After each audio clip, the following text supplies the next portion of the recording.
Jogi tanácsadás, jogi segítségnyújtás szóban történik.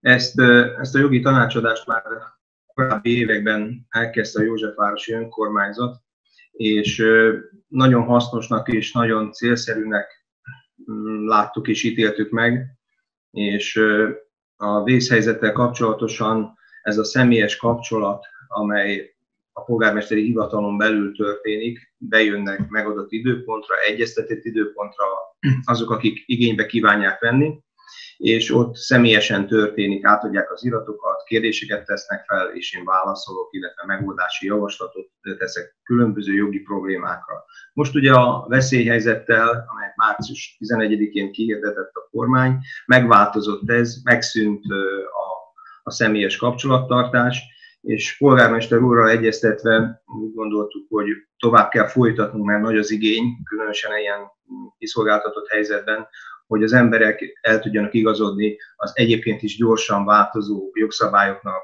amelyek kormányrendelet formájában egyik pillanatra a másikra jelen vannak. Egyik napra a másikra megváltozik az embereknek az élethelyzetük.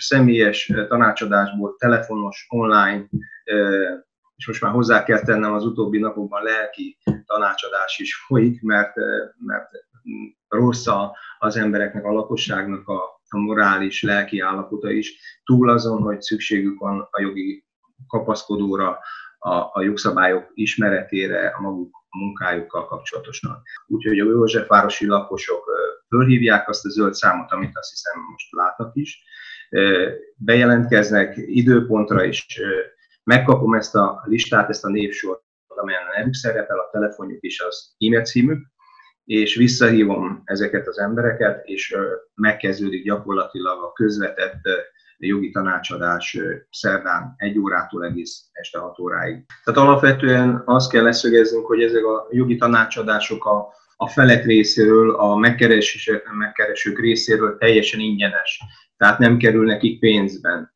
Ellentétben egy ügyvédi irodába befáradnak és tanácsot kérnek, vagy akár jogászról bizony óradíjas megbízási díjat állapítanak meg. Azt kell, hogy mondjam, hogy megváltozott egyrészt a maga téma, az, amivel megkeresnek. Most elsődlegesen első helyre a munkaviszonnyal kapcsolatos jogi kérdések és ebben való segítségnyújtás jelent meg, mert a veszélyhelyzettel kapcsolatosan a munkaviszonyok meglazultak, kicsit kiszolgáltatottá váltak a munkavállalók, és érzik ennek a súlyát, sokaknak megszűnt a jogviszonyuk. Jobb esetben bércsökkentést ajánlottak fel, óraszámcsökkentést, illetve home office-ban lévő munkavégzést, ahol lehetett. De van, ahol abszolút a szolgáltatóiparban, a vendéglátásban és egyéb területeken ez a nullára redukálódott, és ezekkel kapcsolatos kérdések, problémák első helyre kerültek. A második hely, amit most a megváltozott helyzettel kapcsolatos, az talán a lakhatással kapcsolatos.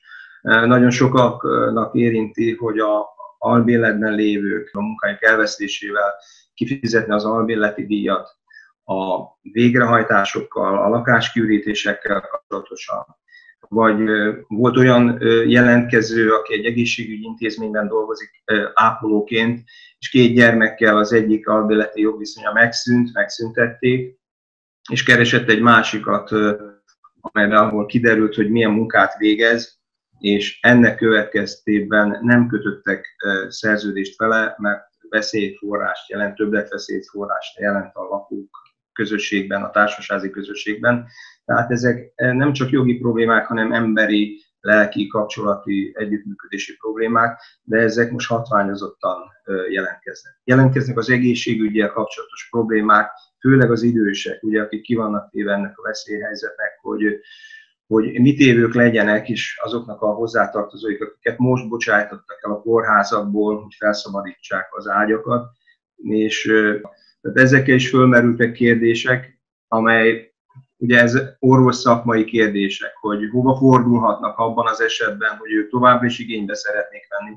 És el kell mondanunk, hogy ott az adott intézményben, ahol voltak kórházban, ott kell, ez orvos szakmai kérdés, és ott kell jelezni, hogy ezt nem értenek egyet, vannak betegjogi képviselők a kórházakban, ezt sokszor elkerüljük ennek a figyelmét, hogy ki vannak ezek függesztve jó látható helyen, meg kell keresni, kérni kell helyet az orvos, aki ezt eldöntötte, ezt meg kell kérni, hogy újra vizsgálja felül alaposabban, és úgy hozzák meg a döntést, mert nem képesek erre. Tehát nagyon sok ilyen jellegű kérdés van, gyakori kérdés az igazságszolgáltatás, hogy működik-e, hogyan fordulhatnak a bírósághoz, közjegyzőhöz, végrendelet elkészítéséhez. És hát azt kell, hogy mondjam, hogy a magyar igazságszolgáltatás működik, tehát lassabban, elektronikus úton főleg, de a március 11-én leálltak a vészhelyzet tekintettel, rendkívüli bírósági szünet volt, hogy rendezzék a sorokat, és valahogy el tudják intézni az ügyhátralékot felgyorsítva.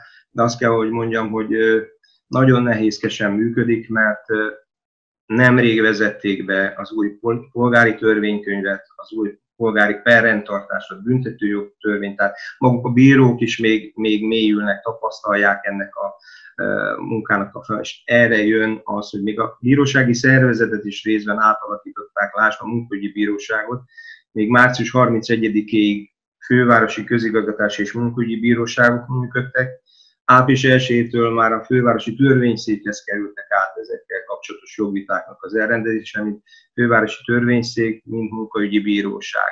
Elektronikus módon a www.bíróság.hu oldaláról a szükséges nyomtatvány letöltésével lehet kitölteni is, akár kézzel is ki lehet tölteni, és 3 példányban eljuttatva, aláírva tanúkkal postán kell benyújtani az illetékes bírósághoz. Kérdés még a közjegyzőknek az ügye, ők is dolgoznak, itt a közjegyzők kérdése az idősekkel kapcsolatos bizonytalanság faktor miatt merül föl, végrendelkeznek. Elég sok idős józsefvárosi lakos jelezte azt, hogy rendezni kívánja, mert nem látja biztosan, hogy meddig tart, hogyan lesz érintett ennek akár tartós károsodása, vagy akár halál bekövetkezésére is gondolnak, végrendelkeznek, és ennek a módját elmondani, mikéntjét.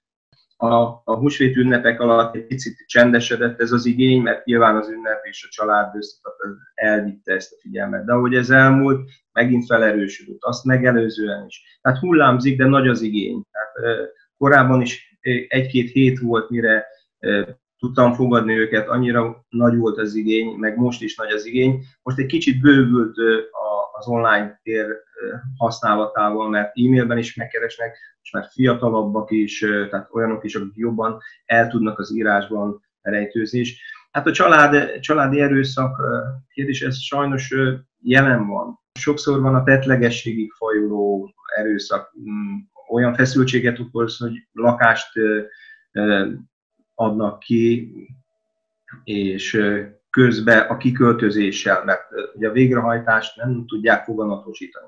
Nem működik úgy az igazságszolgáltatás, és sokszor az emberek kézbe veszik a maguk ügyét, és úgy gondolják, hogy így rakják ki a családokat. Ezzel kapcsolatosan is nagyon sok kérdés merült föl, amikor a lakás elhagyására szólítják föl adott esetben a családot is. Hát ez is jelentkező probléma. Amit kiemelnék, hogy nem csak a jognak a segítségére van szükségük ezeknek az embereknek, hanem úgy érzem, hogy a lelki eredetű problémáik, az együttélésnek a problémái, a jövőbe vetett reményüknek az elvesztése, a betegség, és hogy nem tudni, hogy meddig tart ez.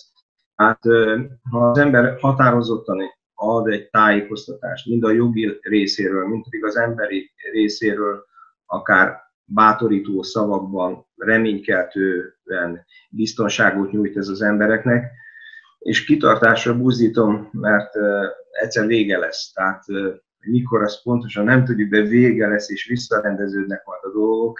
Tehát úgy gondolom, hogy ez a létbizonytalanság, ez különösen nagy teher minden egyes embernek, minden egyes léleknek, akik próbálják a jogban, más megoldásokba találni a megoldást, de ezek azok a kérdések, amelyben a jog nem tud teljesen abszolút és biztonságot nyújtó megoldást nyújtani, hanem az együttműködés, az emberi kapcsolatok, az egymás iránti lojalitás, a szeretet, a család összetartozás, és a remény az, hogy vége lesz, és újra folytathatjuk ott, egy kicsit rendezve, egy kicsit jobban odafigyelve egymásra, magunkra, mint hogy korábban volt. Ezt próbálom plántálni és segíteni az emberekben.